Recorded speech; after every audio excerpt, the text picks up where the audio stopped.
Welcome back to Insight Review as we look back on the defining stories of the past 7 days. Qatar is leaning on regional allies, Turkey and Iran, after a number of Gulf countries broke off diplomatic ties in the peninsula. Saudi Arabia is leading the blockade, which has seen Qatar cut off by land, sea, and air. The country's national carrier, Qatar Airways, is now being forced to divert planes via Turkey and Iran. With me in studio to discuss that, broadcaster and economist Yeuh and PR and consultant and the former director of communications at Downing Street, Giles Kenningham. This is a high drama, international espionage, and as I was reading it all, I thought it's a great Tom Clancy novel. A report appears in the official Qatari news agency. The emir is quoted as saying, Trump has got to go. He's not going to stay in office very long. He recommends friendship with Iran, praises Hamas, talks of good relations with Israel. Just some explosive cocktail that appears to have been a planted story. The era of fake news, I guess, becomes the issue. But I think... And espionage. Yes, that's right. It is a Tom Clancy novel. Rex Tillerson, the U.S. Secretary of State, is being sent, actually, now to try and mediate this dispute between Qatar and the rest of the GCC nations. It's obviously a dramatic step to have isolated this country. Of course, the long-standing differences over Qatar's support of the Muslim Brotherhood, and obviously where Donald Trump is now also... perhaps in response to what you just read, but perhaps not, as hard to know. The mind of Donald Trump is obviously taking a less than neutral view, which I think Rex Tillerson is now trying to rectify. Trying to soften, that's right. But counter to kind of what Donald Trump was peddling when he went and visited the Saudis, because it does appear that he's talked a lot about state sponsorship of different groups, and so Tillerson's working against the president. How does that play? I don't know. I mean, clearly it's in the U.S. interest to have stability in this region. Very much so. Not to mention they have a big base there. Yeah, they have a big base in Qatar. I mean, the problem for Qatar is it's a soft power. You know, it is an economic powerhouse throughout the world, but it hasn't really got any hard power, hard alliances. So it's quite difficult to see where they go. Having said that, they are very well off, but they've got these big infrastructure projects going on, like the World Cup.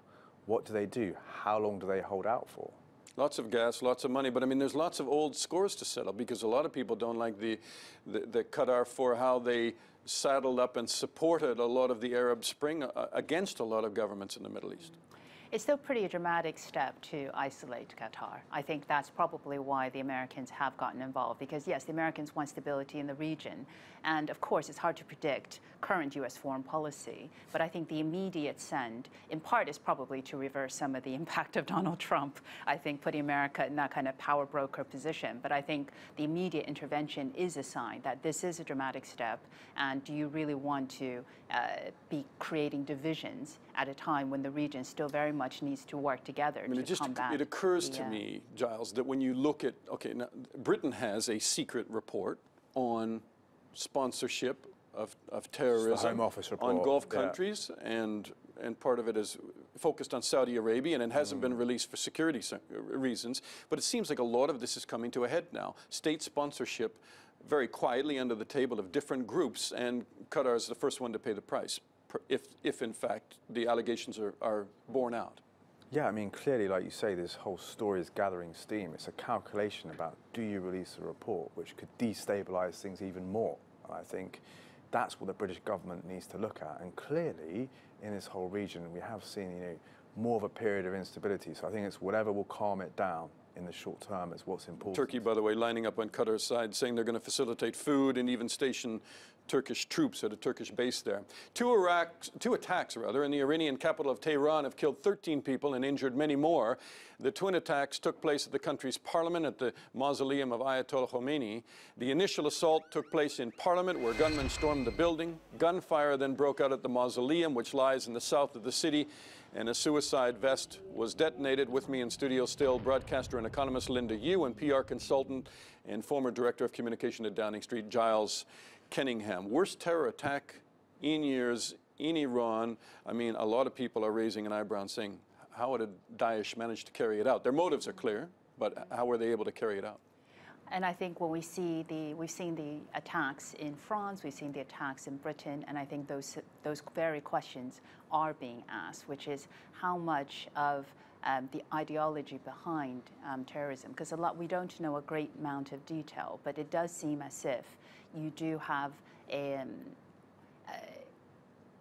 this Daesh group instilling a kind of ideology that causes people to go out and act. It's harder and harder for security services to essentially to cover all the potential conflicts there. And we've been speaking a lot about Donald Trump. He obviously has also stepped into this issue in a very unprecedented way. In a big way, right? Iran's foreign minister denounced President Trump's response to a pair of deadly assaults in Tehran this week as repugnant.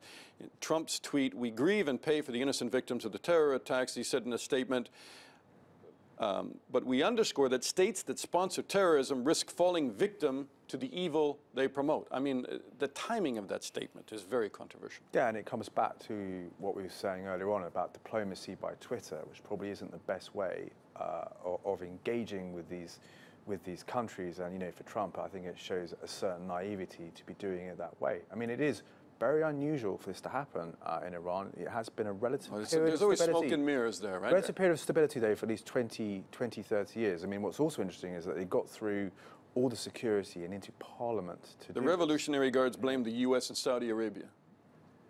Yeah. Do you sense, either one of you, that Donald Trump had already campaigned against the Iran nuclear deal? He's been meeting and saddling up to Saudi Arabia, talking about state sponsor of terrorism, and we have to act. Do you think he's laying the groundwork to pull out of the deal and to isolate Iran again? I think there are some signs that he will look again at, to be fair, almost anything that's been negotiated in the previous administration, including the nuclear issue in Iran. And I think one of the, I don't know if he's that calculating. I think Donald Trump's foreign policy is quite unpredictable, but I certainly think we can't take for granted that the breakthrough that we've had in terms of Iran that was achieved just a very short while ago is what we will have in terms of America's stance on Iran in the future. I mean, if he doesn't have a very clear foreign policy, certainly the Republican Party did, and a lot of them didn't like that deal. That's right. Yeah. Well, I just think you're seeing foreign policy being made up on the hoof, which is good for no one. And where does that end? Well, I mean, that's a very good question. I don't know. But, you know, at the moment, you're seeing a lot of instability in the world. You're seeing some absolutely horrendous terror attacks being carried out in different pockets. And really what we want to be conveying to everyone is a sense of certainty, a sense of stability, and a sense of unity. And that isn't happening. And there's a lot of contradiction here. I mean, on one hand, the U.S. needs Iran in Iraq. They need them in Iran, but in Syria to deal with Daesh. At the same time, they're working against U.S. interests by supporting the regime of Assad. There's a lot of difficulties for the U.S. trying to navigate this.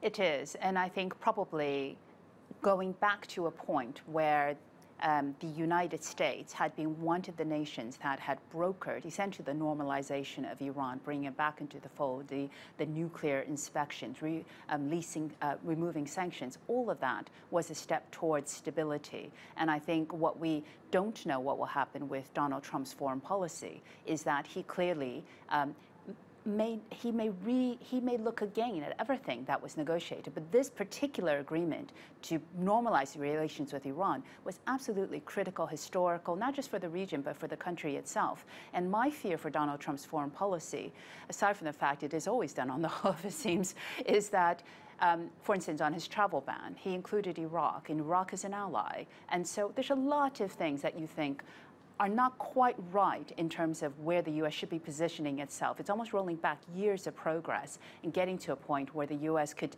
be a stabilizing force in a region where lots of countries have contradictory policies that may not always go with American interests. And retracting inside America first, according to Donald Trump. Linda and Giles, a complicated week. Thanks for helping us kind of clear some of the smoke and navigate through it.